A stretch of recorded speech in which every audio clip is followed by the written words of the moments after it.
Bom dia a todos, meu nome é Nadine Tonali Cavallari, sou orientada pela doutora Bianca Ortiz e vou apresentar o projeto que tem como título Análise da resposta de Coniza sumatrensis à aplicação de 2,4 de clorofenoxiacético. Bom, a existência de plantas daninhas ela é remota desde a antiguidade, quando as nossas plantas, que hoje são cultivadas normalmente, viviam no estado silvestre. As plantas daninhas apresentam a capacidade de se adaptar a lugares adversos sob os mais variados tipos de limitações, tanto em relação ao seu crescimento quanto ao seu desenvolvimento. Isso possibilita que elas tenham uma maior facilidade na obtenção de recursos naturais, como, por exemplo, água, nutrientes e luz solar. Além disso, algumas plantas daninhas possuem efeitos alelopáticos, que fazem com que a planta daninha libere toxinas que penetrem no solo e impeçam o crescimento normal de outras plantas, de outras culturas. Dessa forma, em relação aos impactos na agricultura, o Brasil é um dos maiores produtores agrícolas do mundo, e sua produção é de extrema importância para o Produto Interno Bruto, que é o PIB. Em 2019, o PIB do agronegócio representou 21,4% do PIB do país, crescendo 3,81% em relação ao ano de 2018, evidenciando o impacto dessa atividade na economia. Sendo assim, a interferência das plantas daninhas na agricultura afeta diretamente a economia e, consequentemente, o PIB do Brasil. Uma das plantas daninhas que está presente hoje no Brasil é a Coniza sumatrensis, que é popularmente conhecida como buva. Ela pertence à família das Astreáceas, sendo uma eudicotiledônea. Uma de suas características é ter uma alta capacidade de autopolinização e de geração de sementes, o que a torna de fácil dispersão e também uma das principais pragas da agricultura brasileira, principalmente para as culturas de soja e milho localizadas no centro-sul do país. Além disso, ela possui uma alta capacidade de resistência individual ou múltipla aos diferentes mecanismos de ação do herbicida. Nesse gráfico, podemos conferir o número de espécies de plantas daninhas resistentes ao herbicida por família. Temos aqui em segunda a família das Astreáceas, que é a família da buva, com 44 espécies de plantas daninhas resistentes a herbicidas. Falando em herbicidas, os herbicidas são agentes biológicos ou substâncias químicas que conseguem matar ou controlar o crescimento de plantas daninhas de forma química. Eles vão agir de forma seletiva, afetando só a planta daninha e não a cultura de interesse. Um exemplo é o herbicida 2,4-D, que é um mimetizador de auxina, hormônio esse que é essencial para o desenvolvimento e crescimento da planta. Ele também pode inibir a via de Shikamato, que vai levar, então, à clorose e morte das plantas mais posteriormente. Podemos visualizar aqui um gráfico, um mapa, na verdade, que vai mostrar os casos de resistência ao herbicida 2,4-D no mundo. Vemos que no Brasil, em cinza, ele possui 3 casos de resistência. Conforme aumenta a coloração em direção ao preto, aumenta-se o número de casos resistentes a 2,4-D, como podemos ver aqui, que aqui na América do Norte os casos aumentam, então temos mais resistentes a herbicida 2,4-D na América do Norte. Dessa forma, o objetivo geral do projeto é analisar a resistência da Coniza sumatrensis ao herbicida 2,4-D. Bom, para que se possa alcançar esse objetivo, primeiramente foi necessário realizar o crescimento dos biótipos. Esses biótipos foram crescidos antes da pandemia. Dessa forma, foi feito o crescimento do biótipo sensível e do biótipo resistente, além dos seus respectivos controles. E foi realizada a aplicação do herbicida, como mostrado no esquema a seguir. Após o crescimento e a aplicação do herbicida, foi realizada a coleta dessas folhas, o processamento e a realização da microscopia eletrônica, seguindo este protocolo. A partir da realização da microscopia eletrônica, as imagens feitas pelo microscópio dos biótipos resistentes sensíveis e de seus respectivos controles tinham como objetivo a avaliação dos seguintes critérios: densidade estomática, densidade dos tricomas, comprimento dos tricomas, área dos estômatos, área dos ostilos.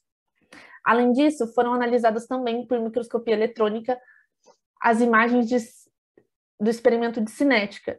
Então, tendo como controle o controle resistente e sensível sem aplicação, resistente e sensível com 3 horas de aplicação do herbicida, resistente com necrose após 3 horas de aplicação do herbicida. Para isso, então, a imagem foi dividida em quadrantes em que foi feita a contagem dos tricomas a partir do ImageJ.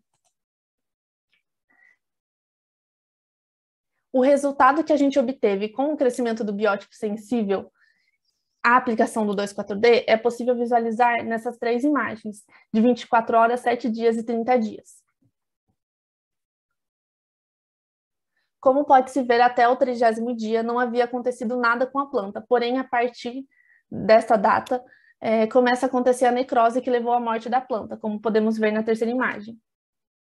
Já em relação ao teste de herbicida do biótipo resistente, pode-se observar que logo após a aplicação do herbicida, em questão de horas já começa a acontecer uma rápida necrose nas folhas da planta. Ou seja, ela começa a fazer a compartimentalização do herbicida, evitando sua translocação para o restante da planta, que é o que acontece no biótipo sensível. Dessa forma, acaba morrendo somente algumas folhas da planta e não a planta toda, o que possibilita a sobrevivência então da planta. É importante, antes de falar das imagens dos estômatos feitos por microscopia eletrônica, evidenciar a importância dos estômatos para a capacidade de penetração do herbicida. Então, aqui é possível ver as imagens dos biótipos sensível e resistente de seus respectivos controles, tendo as imagens do controle com a superfície adaxial e abaxial exibidas em ambos os biótipos, nas letras A e B, e do biótipo resistente, no biótipo resistente, e E e F no biótipo sensível. Já nas imagens onde houve aplicação do herbicida, temos com a superfície adaxial e abaxial exibidas em C e D no biótipo resistente e G e H no biótipo sensível. Quando se compara o biótipo sensível ao resistente através dessas imagens, é possível visualizar que houve um aumento da velocidade na superfície da planta. Foram realizadas também as medições de área dos estômatos e oscílulos através do programa IMADJ.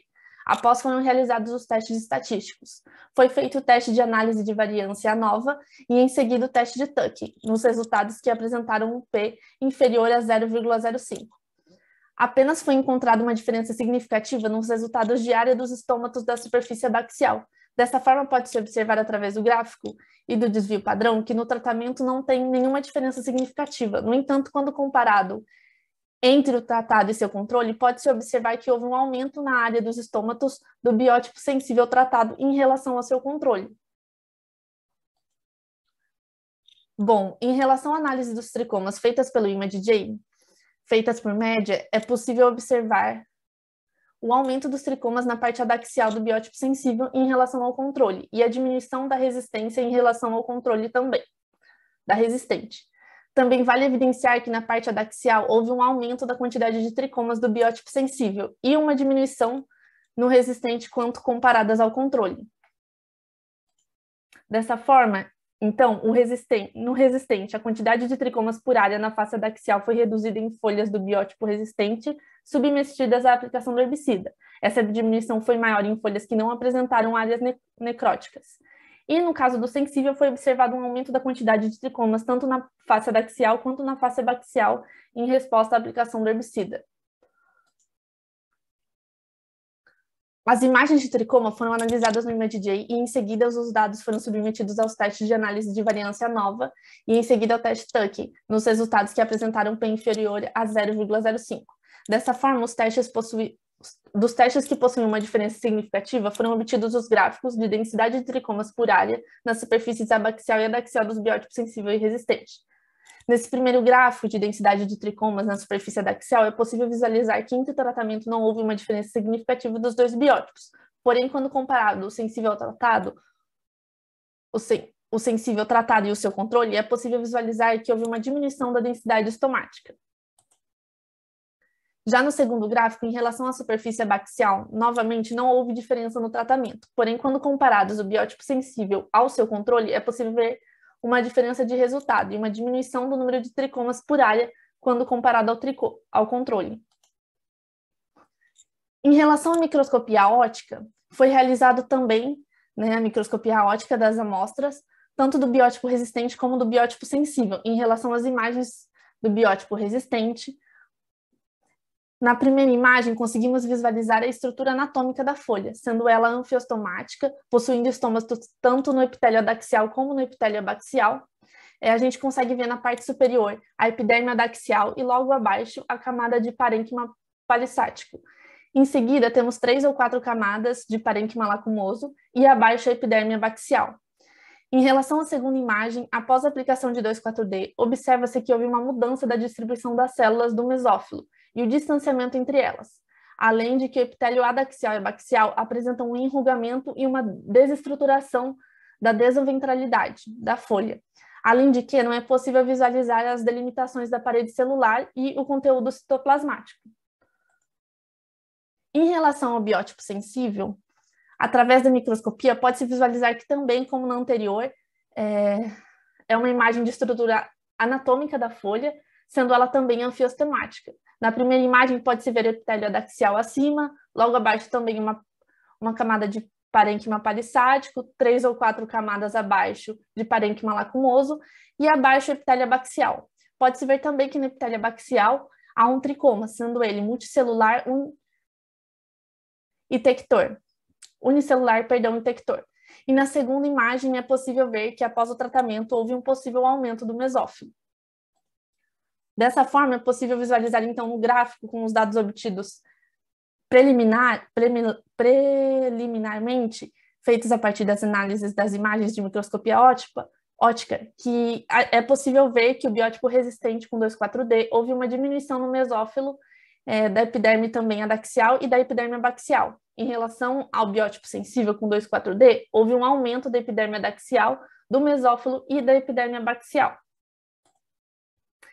Como perspectiva, pretende-se realizar estudos ainda anatômicos e ultraestruturais a fim de elucidar a cinética da resposta diferencial dos biótipos de Conidia sumatrensis ao 2,4-D para auxiliar o desenvolvimento de estratégias e manejos adequados. Essa foi a bibliografia utilizada. Gostaria de agradecer a todos pela presença e os órgãos de fomento.